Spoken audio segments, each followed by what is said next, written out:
Hi friends, ఇక్కడ కురువపురం వెళ్ళాం కదా. మేము కురువపురం దగ్గర మనం బోట్ ఎక్కక ముందుకే, కురువపురం వెళ్ళే ముందే బోట్ ఎక్కక ముందుకే ఇంత పంచదేవ పహాడ్ అని ఉంటుంది. అక్కడ 2 అంతస్తుల బిల్డింగ్ ఉంటుంది. చాలా బాగుంటుంది, మిస్ అవ్వద్దు ఎవ్వరు. చాలా బాగుంది, చూడండి, మీకు చాలా బాగా నచ్చుతుంది.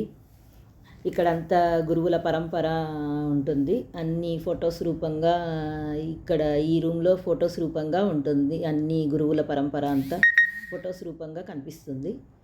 పక్కన పైన 2 అంతస్తుల బిల్డింగ్ ఉంటుంది.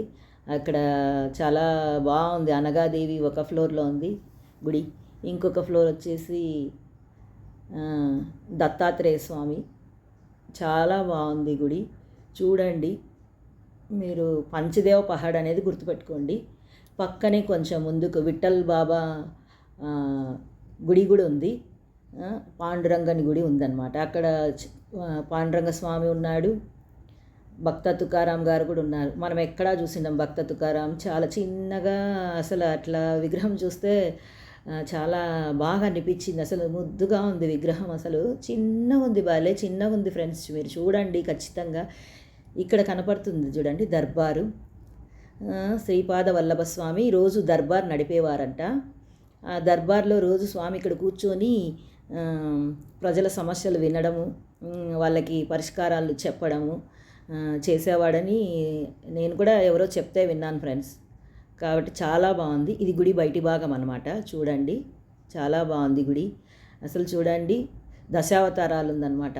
దశావతారాలు కింది వైపు ఏమో దశావతారాలు, పైవైపు గురువుల పరంపర, దత్తాత్రేయ స్వామి, నరసింహ సరస్వతి, ఈయన శంకరాచార్యులు, సాయిబాబా, మాణిక్య ప్రభు, ఇట్లా అంత గురువులంతా ఉన్నారనమాట. చాలా బాగుంది. కింద దశావతారాలు, పైన వచ్చేసి అన్నీ గురు పరంపర పైన ఉండింది. మీరు గమనించండి, ఈ వీడియోలో గమనిస్తే అర్థమవుతుంది మీకు. ఇలాగే గుడి చుట్టూ ఉందన్నమాట. నేను ఒకవైపే తీశాను, ఇంకోవైపు తీయలేదు, నాకు తెలీదు. నేను చూసేసరికి అయిపోయిందనమాట. చాలా బాగుంది. ఇది లోపల అనమాట, గుడి లోపల భాగము. చూడండి ఎంత బాగుందంటే గుడి, ఎంత బాగుంది. మీరు మాత్రం మిస్ చేయొద్దు ఫ్రెండ్స్. చాలా బాగుంది గుడి, చూడండి ఎంత బాగుందంటే మీరు చూస్తే చాలా సంతోషపడతారనమాట. మిస్ అయితే మాత్రం ఫీల్ అయిపోతారు. మీరు కురువపురం వెళ్తే మర్చిపోకుండా పంచదేవ పహాడ్ అని ఉంటుంది, చూడండి. పంచదేవ పహాడ్ కంటే ముందే ఒకటి ఆశ్రమం వస్తుంది. అక్కడ మీకు భోజనాలు కూడా ఏర్పాటు చేస్తారు. అక్కడ నామస్మరణ హోమం కూడా జరుగుతుంది. మీరు అది కూడా మిస్ అవ్వకండి. ఇక్కడ ఒక ఫ్లోర్లో అనగాదేవి గుడి అని చెప్పాను కదా, ఇక్కడ అనగాదేవి ఉంది, కనపడింది చూడండి. మీరు మాత్రం మిస్ అవ్వద్దు.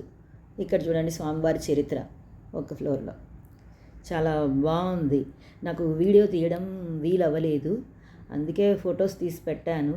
నాకు వీలైనంతలో తీశాను అనమాట. నాకు సహకరించలేదు, నా ఫోన్ సహకరించలేదు, అందుకు వీడియో తీయనికి అవ్వలేదు. ఫొటోస్ తీశాను అనమాట. చాలా బాగా నచ్చింది నాకు గుడి.